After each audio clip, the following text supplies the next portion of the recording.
Hey Guy, welcome back to Sleep Among Titans, where we drift through strange and quiet corners of the past, perfect for listening before you sleep. Tonight we're not going to a king's court or to a roaring battlefield. There are no knights in shining armour here, no grand pronouncements that change the course of history. Instead, let's drift back together and become quiet observers in a small room at the top of a timber-framed house. The air is cool. The year is somewhere in the late 1300s. We're in Southwark, a bustling, muddy and complicated suburb just across the river from the great stone walls of London. And inside this room a young woman is just beginning to stir. Her name is Elara. It isn't a church bell that wakes her. Not yet. The bells will ring soon enough, their calls echoing from the nearby priory, but that's not what stirs her from a shallow, restless sleep. It's a sound much closer. A dry, rasping cough from the woman on the straw mattress next to hers. Elara doesn't open her eyes, not right away.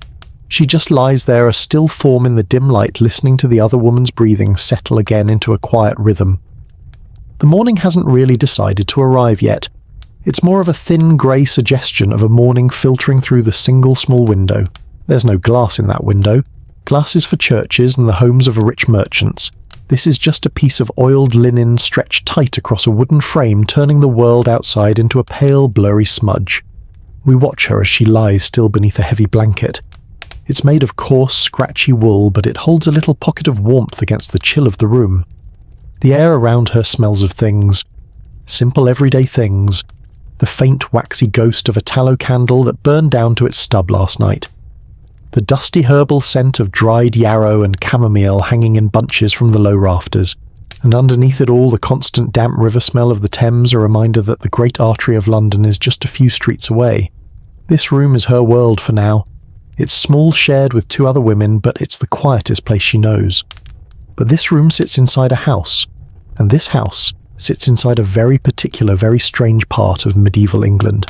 A place known as the Liberty of the Clink. It's a place where the rules of the City of London don't apply. A place where the laws of God and the laws of men, well, they don't quite line up. It's a world held in a kind of legal twilight, and the women who live here, women like her, are known by a strange, almost poetic name. They are called the Winchester Geese. But all of that, the city, the laws, the contradictions can wait. Because for Elara, the day doesn't begin with grand ideas. It begins with small, quiet moments. It begins with the decision to finally push back that heavy blanket, to face the cold air, and to place her bare feet on the worn wooden floorboards. It begins with the quiet question of what exactly this new day will ask of her. Elara swings her legs off the mattress, and the worn floorboards beneath her feet are cold. Not the biting cold of stone, but the familiar dull chill of old wood. She moves slowly, a quiet shadow in the grey light, past the two other sleeping forms in the room. She goes to the window, that single patch of blurry oiled linen, and pushes open the small wooden shutter that covers it. The air that greets her is cool and damp, carrying the smells of the morning. It smells of wood smoke from 100 waking hearths of mud and of the river. From here, 3 stories up, she can't see the Thames itself, but she can feel its presence, a vast living thing that defines this side of London. Her view is a tangled knot of lanes and the crooked rooftops of other timber-frame buildings. This is the world she wakes up to.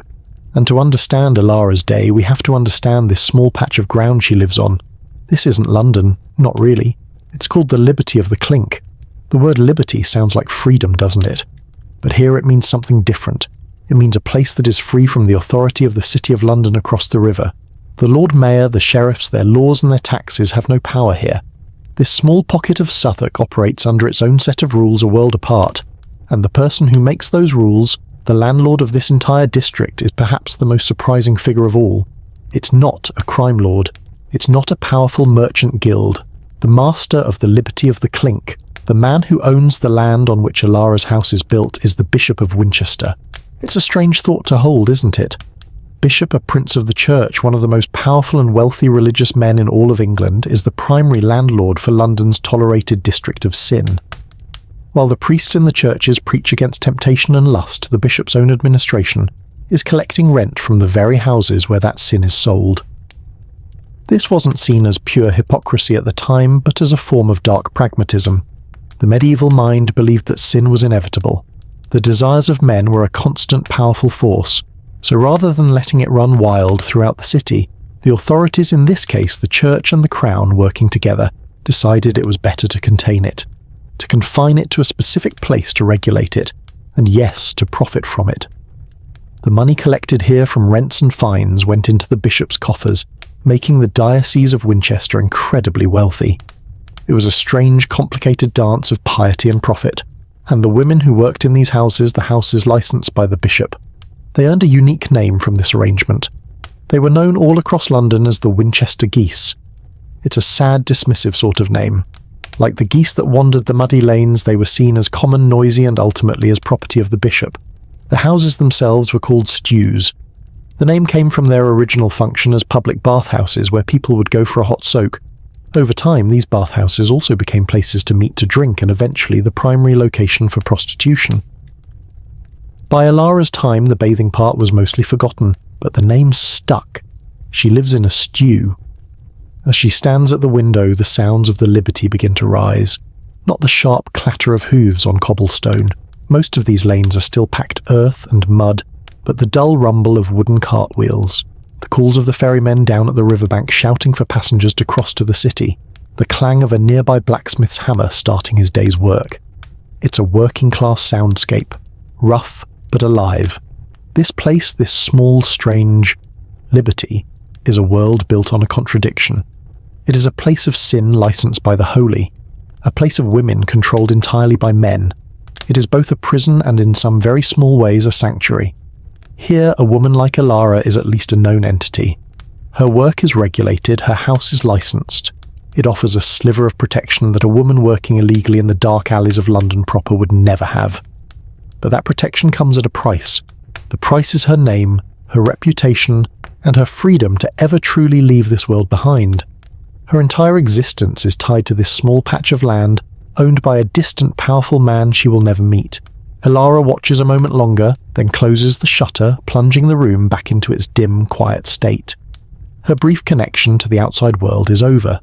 The great, complicated machinery of Southwark will keep turning, but her world for the next few hours is much smaller. It is the house itself, the community, the rules and the rituals that exist within these four walls. Her stomach gives a slight rumble, a simple reminder that history and politics don't fill an empty belly. It's time to go downstairs. The day's real work is about to begin.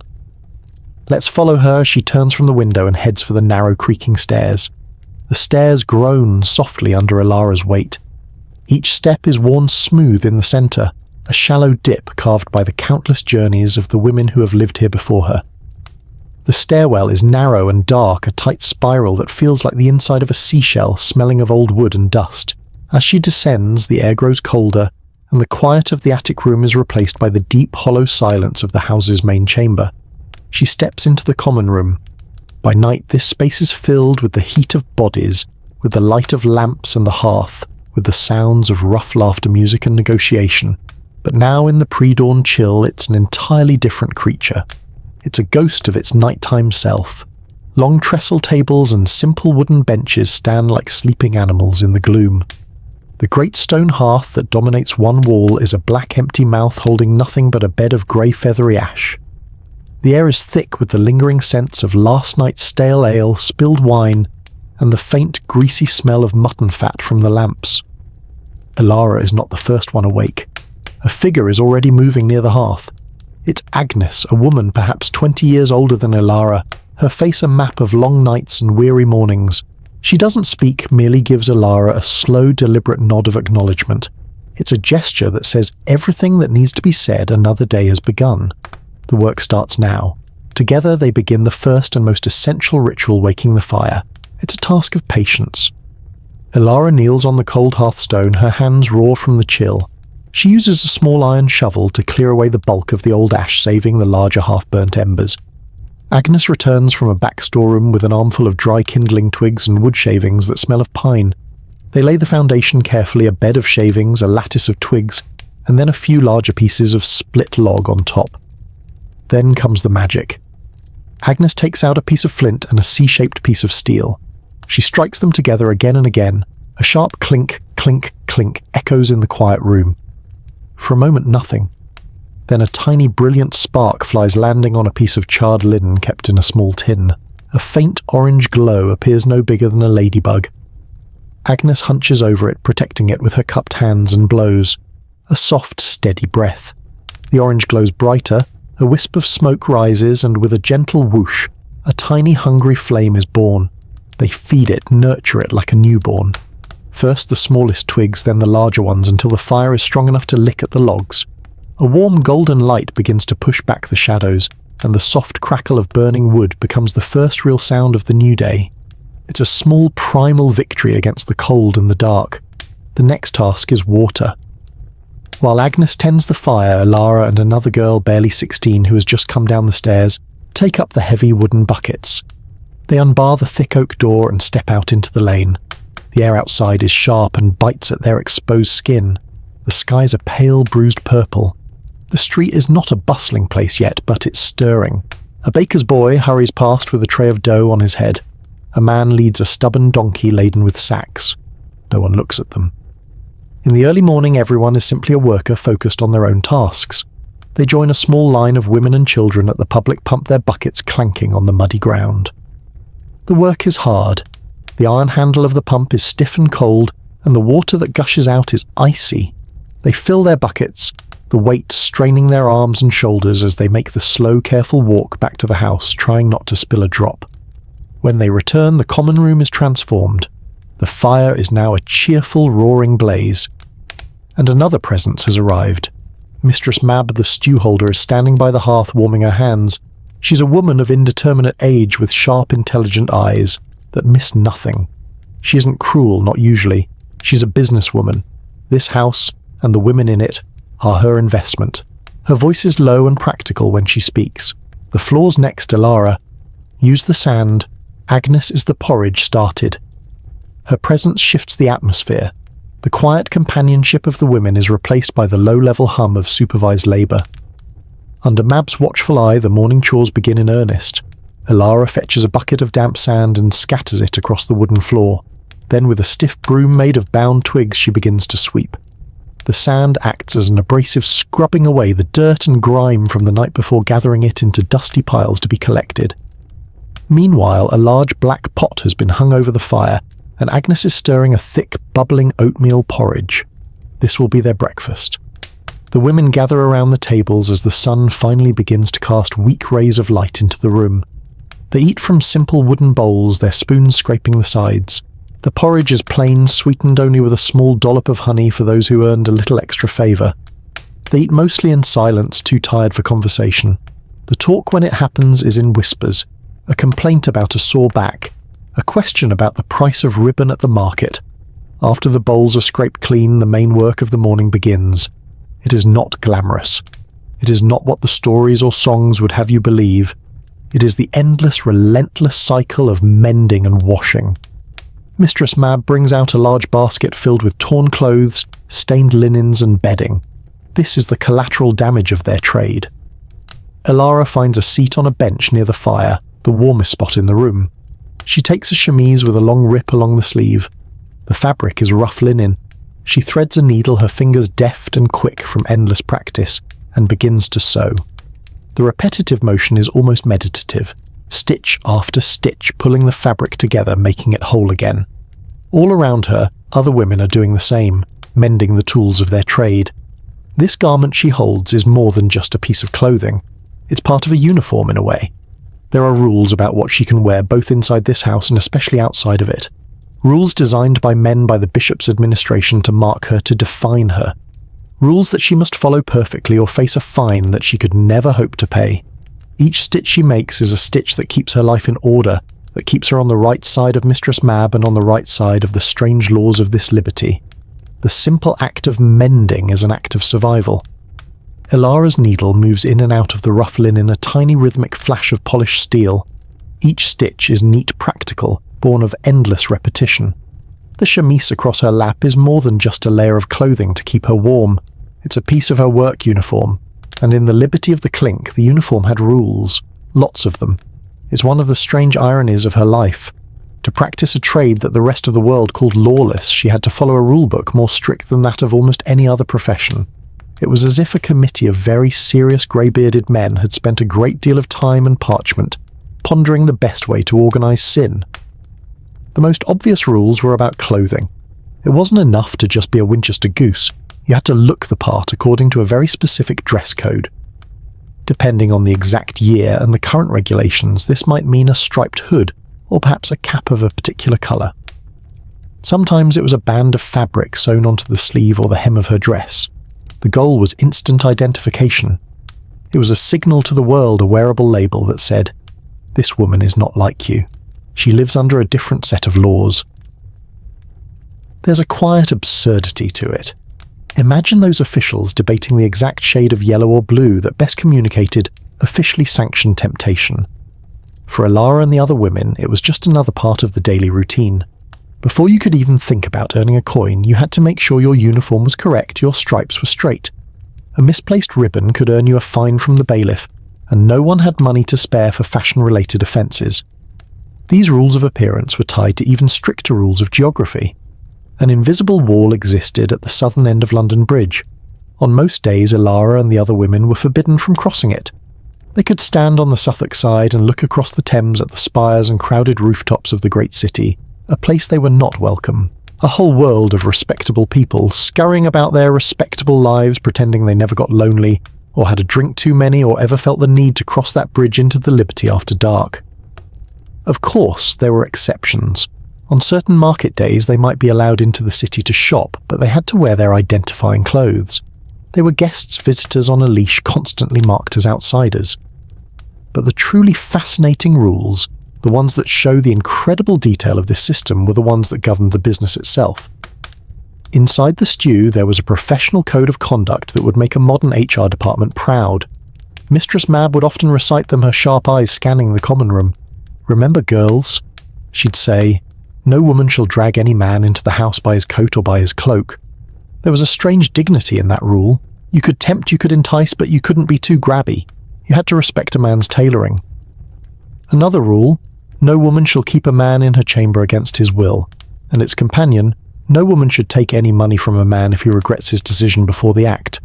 A bizarre medieval money-back guarantee. And one of the most important rules for Mistress Mab's sake: no woman shall extend credit. You couldn't take a man's silver buckle or his hat as a promise for payment later. The Bishop of Winchester, it seemed, did not believe in instalment plans. Payment was due up front in cash. It was simpler that way. Less arguments, more profit. The list went on. They were forbidden from working on major holy days like Easter or Christmas. Forced holidays for piety's sake. A time for quiet reflection on your sinful life and perhaps a lot of mending. They were not according to the official ordinances to be abused by the stewholder. They were not to be forced to work if they were sick, a rule that was in theory a great protection, but in practice often depended on Mistress Mab's mood and her financial pressures. It was an entire ecosystem of control. Every detail was designed to make the business of the stews run smoothly, to prevent riots between drunken clients, and to ensure a steady, predictable and taxable flow of income for the bishop. Elara finishes her seam. She bites the thread with her teeth the way Agnes taught her. She holds up the chemise, inspecting the neat line of stitches. It's a good repair. It will hold. She folds it carefully and places it on a clean pile before reaching for the next torn garment. All these rules might seem oppressive, and they were. They were walls that boxed in her life. But in a world where a lone woman had almost no power, they also formed a strange kind of structure, a set of expectations. She knew what was forbidden, she knew what was required, and within that rigid framework she had to find a way to live, to survive, to keep some small part of herself separate from the business of the house. The rules controlled her appearance, her location, and her work. But they were all focused on one thing, the transaction. And that transaction required another person. It required the patrons. The endless stream of men who, for their own reasons, chose to leave the respectable world behind and cross the bridge into the liberty of the Clink. Who were they? Soldiers and students, merchants and apprentices, young men and old? What were they all looking for in a place like this? As we will see, it wasn't always as simple as you might think. As afternoon bleeds into evening, the common room of the stew undergoes a subtle transformation. The work of the morning, the mending, the scrubbing, the endless chores is put away. The air, which smelled of soap and damp linen, now carries the scent of mulled wine warming over the fire, and a hint of beeswax from the few precious candles Mistress Mab has allowed to be lit. The women, having changed into their cleaner, less worn dresses, now wait. It is a patient, practiced kind of waiting. A quiet energy hums in the room, a stark contrast to the weary labour of the dawn. The heavy oak door creaks open, letting in a sliver of the damp evening and the first patron of the night. Now, if you were to believe the fiery sermons of the priests, every man who crossed this threshold was a slavering drunken beast, a monster of sin. And to be fair, some of them came pretty close. There were soldiers on leave from the tower garrison, their pay jingling in their purses, looking to wash away the boredom of the barracks with cheap wine and loud company. There were boatmen and dock hands smelling of the river and fish, their hands calloused and their laughter rough. Elara learned early to be wary of these groups, to watch for the man who had one drink too many, whose eyes held a flicker of something mean. But to think that was the only type of man who came here, well, that would be far too simple, and frankly not nearly as interesting. The clientele of the Winchester geese was a strange and varied flock. Take the young man who slips in now, trying to look confident but failing miserably. He's an apprentice, a weaver, or a tanner perhaps. He's barely old enough to grow a proper beard. He clutches his cup of wine like it's a shield, his eyes darting around the room wide with a mixture of terror and excitement. He's probably here on a dare from his friends, who are likely waiting outside ready to pounce on him for all the details. For a man like this, Elara has a specific kind of practiced gentleness. She offers a quiet smile, asks a simple question about his day. Her calm is a tether for his panic. The whole encounter is less a sinful transaction, and more a strange, awkward sort of social lesson. He will leave feeling worldly and brave, never realizing that he was the one being carefully managed the entire time. Then, there are the merchants. These are older men, sometimes travelling on business, their clothes made of finer wool. They carry themselves with an air of importance. Often they aren't just looking for a body, they are looking for an audience. They will buy the most expensive wine the house has, and for an hour they will talk. They'll boast about a shipment of Flemish wool they secured, complain about the king's latest tax, and explain in great detail why their business is so much more successful than their rivals. Elara's job here is to listen, to look, impressed, to laugh at the right moments. It's a performance. She learns the names of ports she'll never see and the prices of goods she'll never own. It's boring, but it's safe. These men are usually too obsessed with themselves to be dangerous. And sometimes there are the students, a gaggle of them from Oxford or the Inns of Court slumming it for a night in Suffolk. They think they are poets and philosophers, and they love to show it off, quoting scraps of Ovid and arguing loudly about theology. Elara didn't understand the Latin, but she understood the tone. It was the universal language of young men trying to prove how clever they were. They were mostly harmless, and they often overpaid, trying to look more important than they were. Over time, Elara developed a kind of second sight. It was the most important skill she had, more valuable than a pretty face or a quick wit. It was the ability to read a man in the first 3 seconds he was in the room, the way he held his shoulders, the way his eyes moved the dirt under his fingernails, or the quality of his shoes. All these were clues. This one is lonely, this one is angry, this one is hiding something. Her safety and her sanity depended on getting that assessment right. The most difficult to read were the ones who tried not to be seen at all. The men who came late, their hoods pulled low, their faces turned away from the firelight. They never spoke their names. Often, by the cut of their robes or the telltale tonsured haircut hidden beneath a cap, Elara knew they were priests, monks, or friars. Men who spent their days preaching about the fires of hell and their nights secretly seeking out the very thing they condemned. There was no humour in these encounters. They were filled with a kind of frantic, shared shame. These men were often the most desperate for a moment of human connection and the most terrified of it at the same time. But amongst the parade of anonymous faces there were exceptions. There were the regulars. For Elara there was a stonemason named Thomas. He wasn't young or handsome, but his eyes were kind. He was a widower who worked on the endless repairs of London Bridge. He would come to the stew perhaps once a fortnight, and he would always ask for her. He never got drunk. He spoke in a low, calm voice. He would bring her things, a perfect shiny apple from the market, or a small sticky piece of honeycomb wrapped in a leaf. He would ask about the cough she sometimes had in the winter. He'd tell her about a difficult piece of stone he was carving for a new archway. For the hour he was there in the small chamber upstairs, they would just talk. And the brief, fragile connection they shared was a world away from the commercial nature of all her other encounters. It was a small island of gentleness. It was a reminder that the men who came here were not a single entity, but individuals, each carrying their own burdens of loneliness, grief, or desire. Watching Thomas leave, pulling on his dusty cap and heading back towards the bridge and the city was always a bittersweet moment. It was a reminder that there was a whole world outside these walls, a world of work, of trade, of daily life that she was almost entirely cut off from. But sometimes she had to enter it. Sometimes the house ran out of bread or thread or herbs. Sometimes a trip to the market was necessary, a journey that required a different kind of courage altogether. The trip to the market began, as most things did, with an order from Mistress Mab. The lye for making soap was running low, and the sack of oats in the pantry was lighter than a sinner's soul on Judgment Day. A journey was necessary. And since Elara was careful, quiet, and good with sums, the task fell to her. Going to the market wasn't like a modern trip to the grocery store. It wasn't a casual stroll. It was an expedition, and it required a specific kind of preparation, almost like a knight arming for a tournament. First, she had to get permission. Then, the purse containing the precise amount of coin needed was counted out into her hand by Mistress Mab. There would be no frivolous spending. And finally, the most important piece of her equipment, the uniform. Today the rule decreed a striped ribbon rayed with blue and white to be worn on her left sleeve. She would sew it on carefully. It was a wonderfully efficient system, really. It saved everyone the trouble of needing to get to know her before they could pass judgment. They could just get straight to judging her based on her sleeve. It was a badge that announced her profession to the world, a flashing signal that separated her from the honest women of the city. With a heavy basket looped over her arm and a final sharp instruction from Mab to waste no time, Elara stepped out of the stew and into the day. The lanes of the Liberty were familiar territory. The mud, the smells, the faces of the other geese, or the tavern workers were all part of her normal world. But as she walked towards the main thoroughfare of Borough High Street, the atmosphere changed. The world got louder, bigger, and infinitely more complicated. The market was an assault on the senses.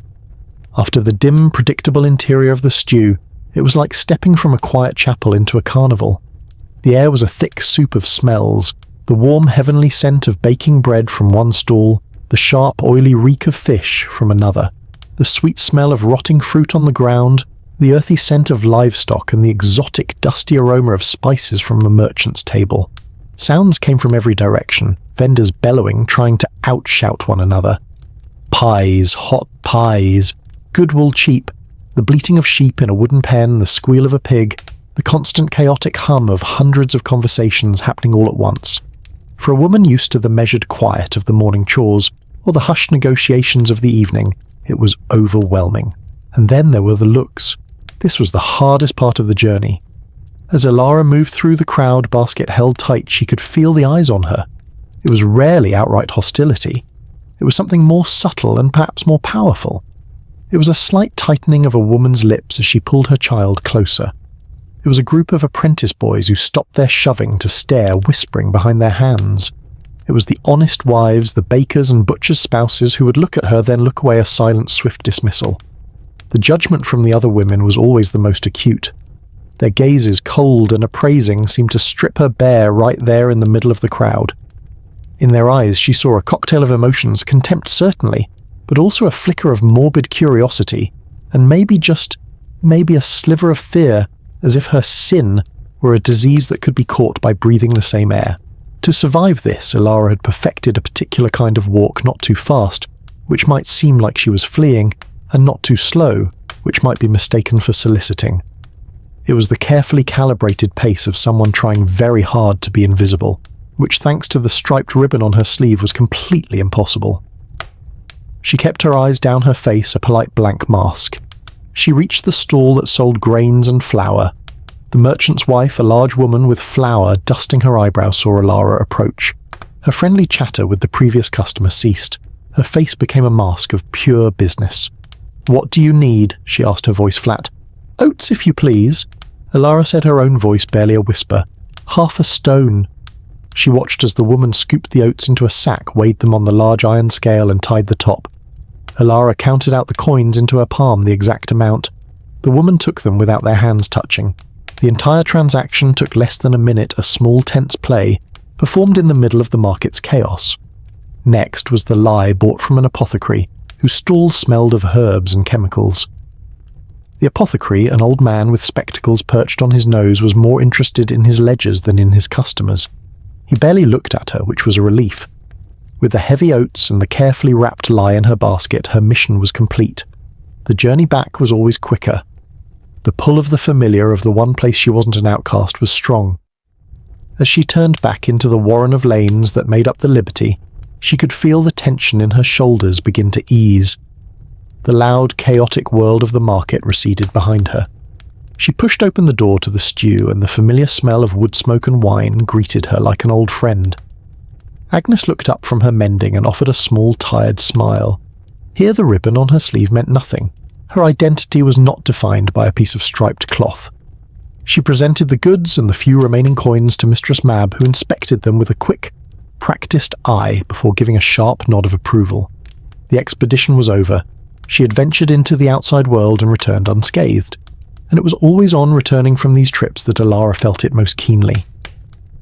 The journey was a stark reminder of how the world saw her and the women she lived with as something other, something separate. But inside these walls she wasn't a symbol on the street. She was Elara, and the women around her with their coughs and their quiet jokes and their shared labours weren't just colleagues in a difficult trade. In this house of outcasts they had formed their own strange fragile family, a sisterhood. Returning from the market with its gauntlet of stares and whispers always felt like coming up for air after being held underwater. The moment the heavy oak door of the stew closed behind Elara, she could finally exhale. The invisible armour she wore outside could be taken off. Here among the other women she was not a symbol. She was not a curiosity or a scandal. She was just Elara. And this more than anything was the foundation of the sisterhood. Now it's important to be honest about what this sisterhood was. It was not a sweet, simple friendship full of heartfelt compliments and braiding each other's hair.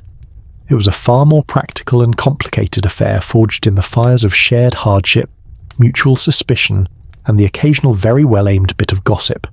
After all, they were rivals. Every night they were in quiet competition for the attention of the kinder, the wealthier, or at least the more sober patrons. A pretty new dress on one woman could mean a lean night for another. But their shared circumstance was a bond far stronger than any rivalry. They were all in the same leaky boat floating on a dangerous river, and they knew with absolute certainty that no one else was coming to rescue them. They had to be each other's life rafts. This alliance showed itself not in grand gestures, but in 1,000 small practical ways. It existed as a kind of secret oral tradition, a library of unwritten knowledge passed from the older women to the younger ones. Agnes the veteran with the weary eyes was the keeper of the remedies. She knew which herbs brewed into a bitter tea could soothe a hacking cough. She knew that a poultice of bread soaked in milk could help an infected cut, and that chewing on willow bark could dull the ache of a sore tooth. This was not the expensive educated medicine of the physicians. This was the quiet, practical magic of women who couldn't afford to be sick. They also kept a collective unspoken dossier on their clients. They had a silent language of nods and glances. A slight narrowing of the eyes when a certain wool merchant walked in meant watch him. He has quick hands and slow payment. A small, almost imperceptible shake of the head when a soldier stumbled in meant stay away, he is in a black mood tonight. This shared intelligence was their most effective defense system. It was a shield made of whispers. And then there were the stories. In the long, quiet hours of the afternoon as they sat mending clothes by the fire, they would talk. They would gossip about the goings-on in the Liberty trade rumours they'd overheard from patrons, and most importantly, they would tell stories of women who had gotten out. Perhaps they were mostly myths, tales of a girl who married a wealthy client and now lived in a fine house in Cheapside, but these stories were a vital currency. They were threads of hope, however thin that this life was not necessarily a life sentence. We can see this entire ecosystem at work one afternoon when the door opens and Mistress Mab ushers in a new girl. She can't be more than 15. Thin and pale, with the bewildered look of a spooked deer, she clutches a small bundle of her belongings to her chest. Her name is Isabel, and she has come from a poor village a few days' walk from London. Mistress Mab looks her over with a pragmatic eye, not unkind, but not sentimental either. She sees a new face, a new investment. Some of the other women see her as fresh competition, but Elara and Agnes see something else. They see a reflection of themselves from years ago. Later, after Mab has left, Isabel sits alone on a bench, trying to make herself as small as possible. Agnes goes over to her not with a hug, but with her own brand of gruff charity. "Stop looking like a scared rabbit," she says, her voice low. "That's what they look for. First rule, never let them see you're afraid. Second rule, she adds, tapping the girl's worn-out purse, learn the difference between a man's promises and the feel of actual coin. Promises don't buy you breakfast. It sounds harsh, but it's the most valuable lesson Isabel will ever receive. A moment later, Elara comes and sits on her other side. She says nothing at first, simply pushes a small piece of bread left over from her own meal into Isabel's hand. Eat, she says softly. It's a long time till supper. She shows the new girl where to store her small bundle, which attic bed is the warmest, and which of the floorboards on the stairs groan the loudest.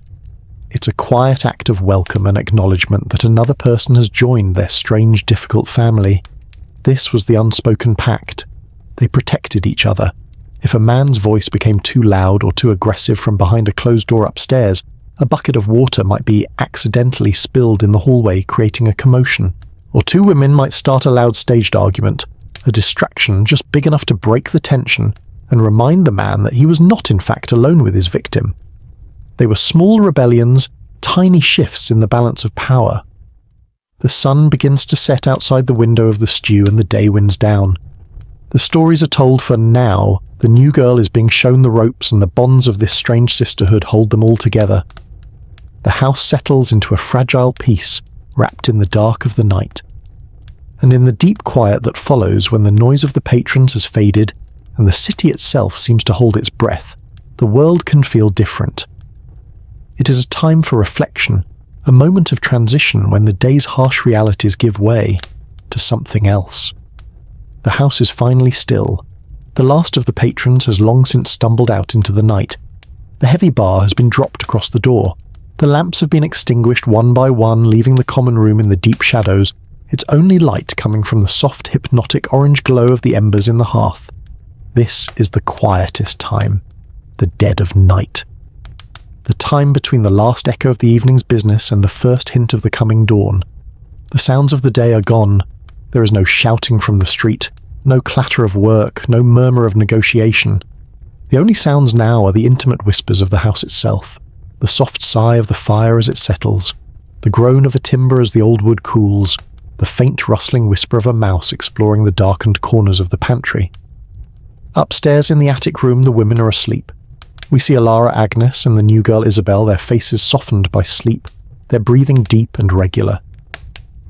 For these few hours, they are not Winchester geese. They are simply women resting, moonlight filtered and softened by the oiled linen window streams into the room. It's a pale, silvery light, a ghost of the sun. It paints a gentle stripe across the floorboards and touches the edge of Elara's blanket. It's a quiet, patient light, the kind that seems to hold secrets. And then another sound arrives, travelling across the sleeping rooftops of Southwark. It is the distant, lonely toll of a single bell from the priory. It is not a call to action, but a simple marker of time ringing out the watch for the monks who are rising for their midnight prayers. It's a sound that connects the whole city.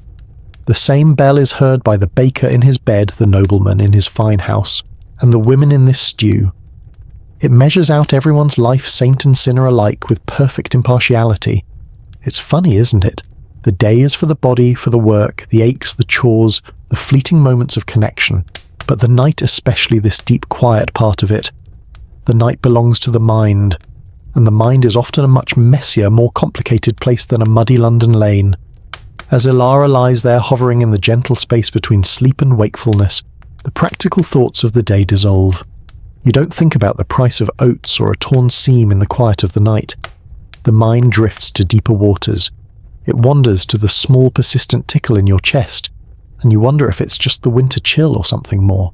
It drifts to the few precious coins hidden away, and the impossible question of how many more you'd need to buy a different life. It hears the sound of that church bell, and wonders if God is really listening to the prayers of a woman like you. These are the questions of the night, quieter but so much heavier than the questions of the day. And as we drift here in the stillness, we will explore them one by one. Let's linger on that first question of the night, the one that begins with a cough. A tiny physical sensation that can bloom in the quiet darkness into a garden of anxieties. For a woman like Elara, her body was not just her home, it was her only tool.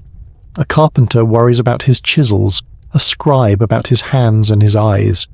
For the women of the stew, their entire body was their toolkit used for the endless labour of the day and the specific transactions of the night. A tool that gets chipped or worn or broken becomes less useful, and that was a terrifying thought. The fear rarely started with something dramatic. It started with the small things. The cough that lingers a week too long, the ache in the joints that the morning fire doesn't quite chase away, a small cut from a kitchen knife that stays red and angry instead of healing. These were the small whispers of vulnerability, reminders that the strength and health of youth were not a permanent condition. In the dead of night, a small tickle in Elara's chest could feel much larger. She would lie still, tracking her own breathing, wondering if this was the start of the winter sickness that had taken one of the other women last year, or if it was just the damp air of the riverbank settling in her lungs. There was no physician to call on. Such men were for the wealthy, and they wouldn't have stepped foot in the stew anyway unless it was as a patron. The only healthcare system here was the collective knowledge of the women themselves, with Agnes as their unofficial chief medical officer. Their pharmacy was the collection of dried herbs hanging from the rafters. The cure for almost everything seemed to involve a tea so bitter it could make your eyes water. The general philosophy appeared to be that if a medicine tasted truly profoundly awful, it must be doing you some good. For a chesty cough, Agnes might recommend a poultice of hot bread and strong onions wrapped in a cloth, and laid on the chest a remedy that was probably more effective at keeping people at a distance than curing the actual illness. But beneath the common fears of colds and fevers there were deeper unspoken anxieties. The stews were named for bathhouses, but true cleanliness was a constant losing battle. They all knew of the lingering sicknesses, the ailments passed in the dark that could mark a woman's body and her future. They didn't speak of it often, but the fear was a silent resident in the house, another shadow in the corners of the room. This constant low-level worry about health wasn't just about avoiding pain or discomfort. It was at its heart a worry about something else entirely. It was a worry about money, because a healthy body was the only thing that allowed a woman to work to survive, to earn a few precious hard-won coins.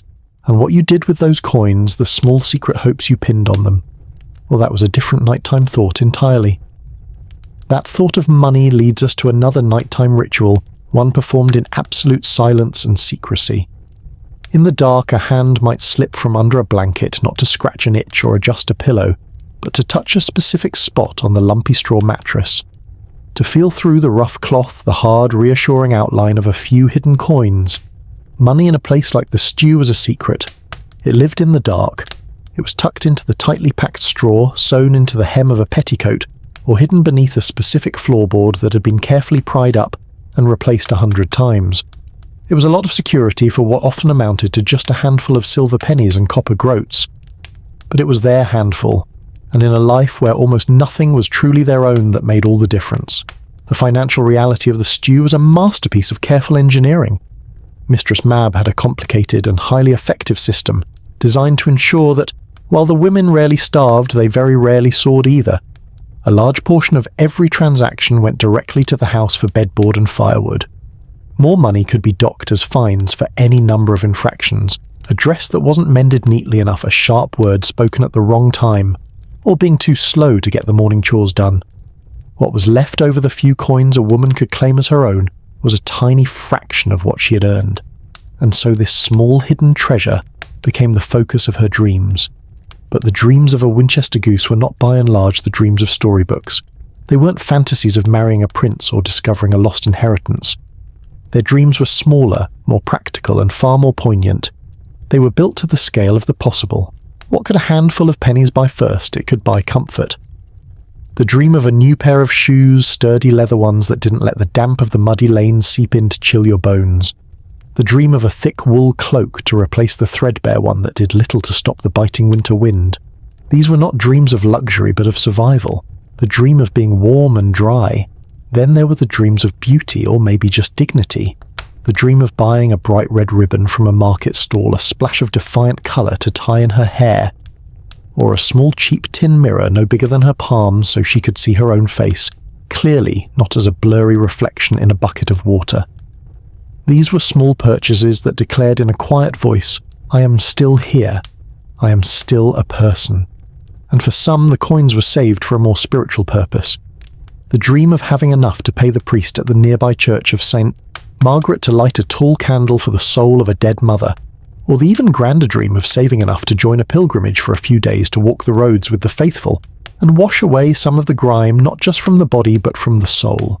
But the biggest dream, the one that was rarely spoken aloud, was the escape fund. This was the ultimate goal.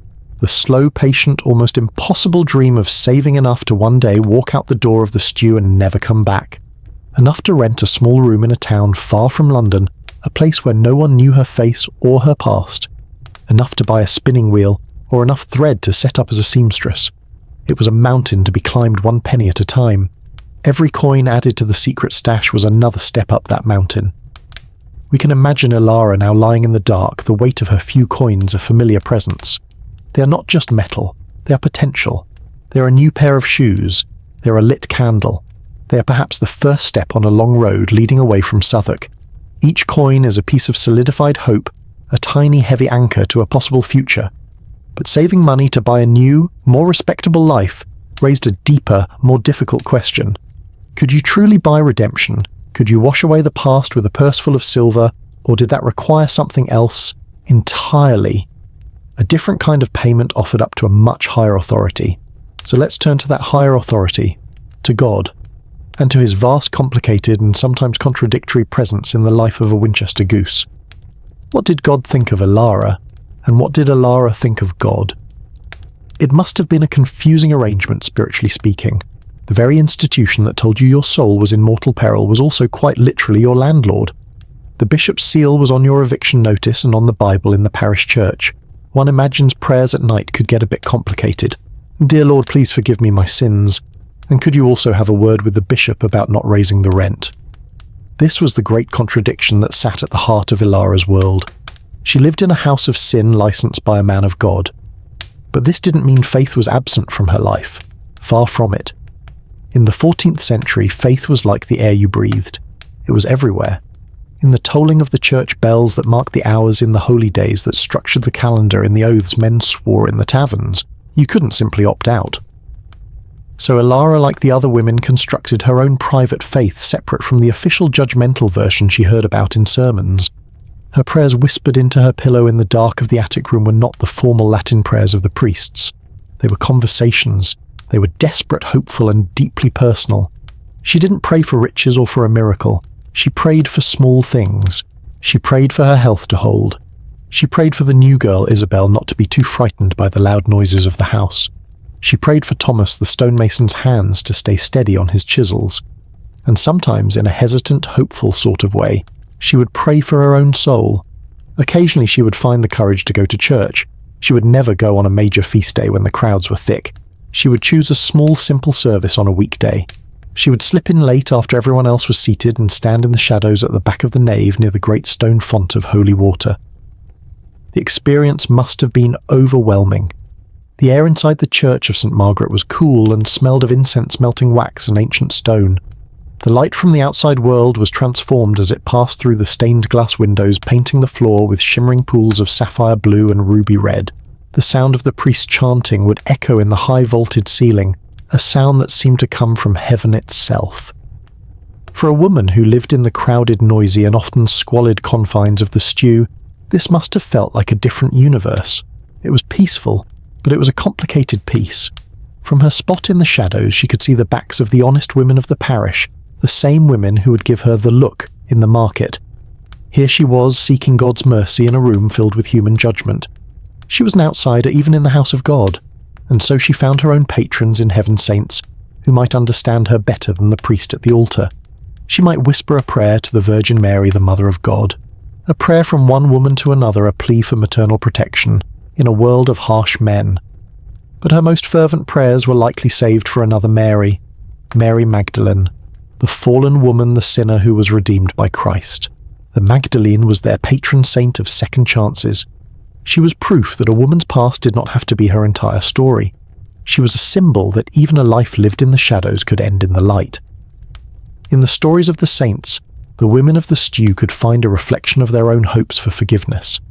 This hope for divine forgiveness, for a clean slate in the next life, was a powerful comfort. It was a spiritual dream to hold on to in the darkest hours, but it was a distant hope. What about this life? What about a second chance here on earth before you were in your grave? Stories of that were rarer, more precious than gold, and whispered with a sense of wonder. They were tales of a different path. This hope for forgiveness, for a clean slate, was a powerful comfort. But the hope for a clean slate in the next life often felt very far away. What the women of the stew truly craved were stories about a second chance here on Earth. And these stories existed. They were the house's most precious folklore, its private mythology. They were the tales of a different path. Every stew had them. They were ghost stories told in reverse. Not about the dead who haunted the living, but about the living who had, against all odds, escaped the ghosts of their past.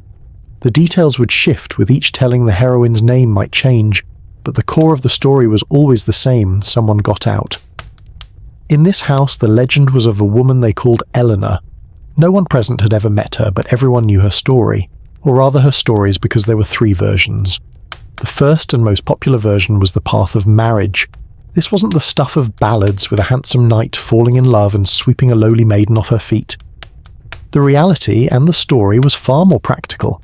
In this telling, Elara had a regular patron, a respectable master craftsman, a baker, some said a widower with 2 young children. He was a good man but lonely, and his house was in chaos without a wife to manage it. It wasn't a marriage born of breathless romance. It was a practical contract. He needed a wife who knew the ways of the world, who wouldn't be easily shocked, and who could run a household on a tight budget. And Elara needed an exit. She needed a respectable name, a roof over her head that wasn't owned by the bishop, and a future that didn't depend on her youth. The women would imagine this Elara, now known as Mistress Agnes, the baker's wife. They'd picture her at the market, but now she'd be on the other side of the look. She would be the one with the basket of fresh bread, perhaps, pulling her own child close when a girl with a striped ribbon on her sleeve walked by. It was a strange, bittersweet image, the escapee becoming the judge, but it was an image of survival. The second path was the pious one. In this version of the legend, Elara experienced a profound religious awakening. She heard a sermon that shook her to her core, or she had a vision of the Virgin Mary. Filled with remorse and hope, she begged for entry into a Magdalene asylum, a convent for penitent prostitutes. She gave them her meagre savings as a dowry and traded her life in the stew for a life of prayer, silence, and hard, honest labour. This path was always the most debated among the women. Agnes the cynic would sniff and say, "She just traded one mistress for another and God doesn't pay in coin." But Elara could see the appeal, the peace, the quiet, the safety. A world without men, without the nightly threat of violence or disease. A life where her worth was measured not by her face or body, but by the sincerity of her prayers. They would imagine Elara in a simple nun's habit, her face scrubbed clean, singing in a choir, her voice rising up to the heavens, finally pure.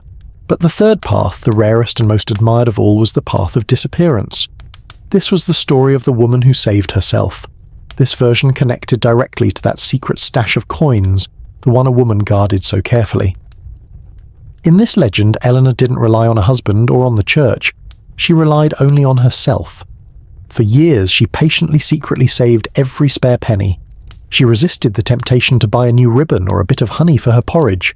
She endured threadbare clothes and worn-out shoes, her eyes fixed on a distant prize. And then one morning she was simply gone. She hadn't said goodbye. She had just vanished before dawn, her bed cold, her small space in the attic empty. She had taken her escape fund and walked out into the world alone. This was the version that sparked the most excited speculation. Where did she go? To a big city like York, or a small village in the countryside where no one would know her? Did she buy a small cottage and a goat? Did she become a spinner, a baker, an alewife? This Elara was the true hero of the stew's mythology. She hadn't been rescued. She had orchestrated her own rescue. Of course, everyone knew the hard truth. For every mythical Elara, there were 100 women who never left. Women who grew old, whose health failed, whose small savings were wiped out by a fine or a long illness. The stories were a comfort, a necessary fiction to make the days bearable. They were a map of possibilities, even if the roads on that map were treacherous and rarely travelled. These stories, these different paths, were a comfort to think about in the dark. But they were tales of other people from other times. For Elara lying here as the moon begins to fade, and the deep blue of the sky begins to soften at the edges, there is only the present moment. The myths of tomorrow fade, and the reality of the day that has just passed comes back into focus. The day with all its small struggles and quiet victories which is now coming to its final, peaceful end. These stories of escape, these myths of a different path were a comfort for the dark hours. But like all stories, they eventually have to end.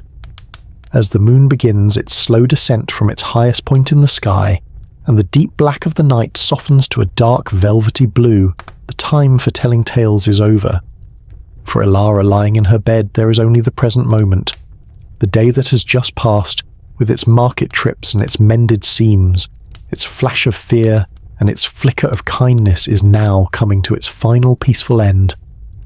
Downstairs, the last log in the hearth collapses into a soft cascade of glowing orange embers. Mistress Mab has done her final round her footsteps, a familiar heavy tread on the floorboards, before she too retreats to her own small chamber. The great oak door is barred, a solid line drawn between the sleeping house and the sleeping world outside. The day's commerce is done, the performance is over. Elara rises from her bench, her bones aching with a deep, honest weariness. She begins her final journey of the day, the slow climb up the narrow winding stairs. It's the same journey she took in the cold grey light of morning, but it feels entirely different. In the morning she was descending into the day's obligations. Now she is ascending into the quiet sanctuary of the night.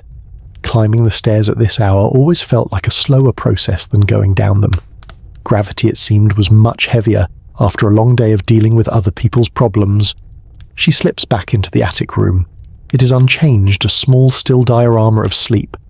Agnes is breathing in a low rumbling snore, and the new girl Isabel is curled into a tight ball, her face peaceful in the pale moonlight. This is her safe harbour. Here Elara performs her own small private rituals to close the day. She pours a little water from a pitcher into a bowl and washes her face, the cool water, a blessing on her tired skin. She unpins her hair, letting it fall over her shoulders, and slowly, methodically braids it for the night. These are not chores ordered by Mistress Mab. These are her own actions, small ways of reclaiming herself, of washing away the grime of the day, and preparing for the clean slate of sleep. Then, just as she did at dawn, she goes to the window for a final look. She pushes open the small wooden shutter and peers out. The same crooked rooftops are there, the same tangled knot of lanes. But now they are not waking up. They are deep in slumber, bathed in the silent silver light of the moon. The world is quiet. All the noise, the chaos, the judgment of the day has been muted. The city of London, with all its merchants and its mayors and its grand ideas, is asleep. And so is Southwark, with all its sinners and its saints and its complicated truths. For these few precious hours, everyone is equal. Everyone is just a sleeping body in the dark. A sense of profound peace settles over her. She has survived another day. That is the victory. It is not the grand victory of a knight in a battle, but a quieter, more personal triumph. She has earned her keep, she has been kind, she has kept her wits about her, and now she has earned her rest. She turns from the window and slides into her bed. The lumpy straw mattress feels like the softest feather bed. The scratchy wool blanket which she pushed away in the morning is now a welcome heavy comfort. She lets go of the day. The faces of the patrons, the sound of Mistress Mab's voice, the anxiety over a few coins, she lets it all dissolve. The worries can wait for the morning. The night is for peace. She closes her eyes. The day is done. Her story for tonight is over. Elara, Agnes, Isabel, Mistress Mab, Thomas the stonemason. They all begin to fade like figures in a dream. They retreat back into the quiet corners of the past, leaving us here, in the safety of our own time, in the quiet of our own rooms. They're going to sleep now among the titans of history, so they sleep now among the titans of history, and it's worth saying as we leave her there in the quiet of the past. Elara was not a titan. She commanded no armies. She wrote no laws. Her name does not appear in any dusty chronicle or royal decree. She built no cathedrals, and her portrait was never painted. She was not a queen or a saint or a revolutionary. By all the grand measures of history, she was invisible, her life no more significant than a single drop of rain in the River Thames. But she lived in a world built by titans. The laws of kings and bishops were the very walls of her small room. The wars of distant nobles were the reason soldiers with fresh pay jingled their coins in her common room. The grand theology of famous scholars was the reason she was called a sinner. She lived in the shadow of their great deeds, on the receiving end of their grand ideas, and perhaps to endure all of that with a quiet strength, to navigate a world designed to control and condemn you, and to still find moments of kindness, to protect a new girl from her fears, to hold on to a small secret dream, a tiny flame in the dark. Maybe that is its own kind of titanic struggle.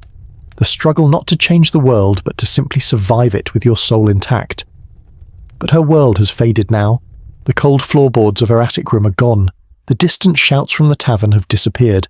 The damp chill of the river is just a memory.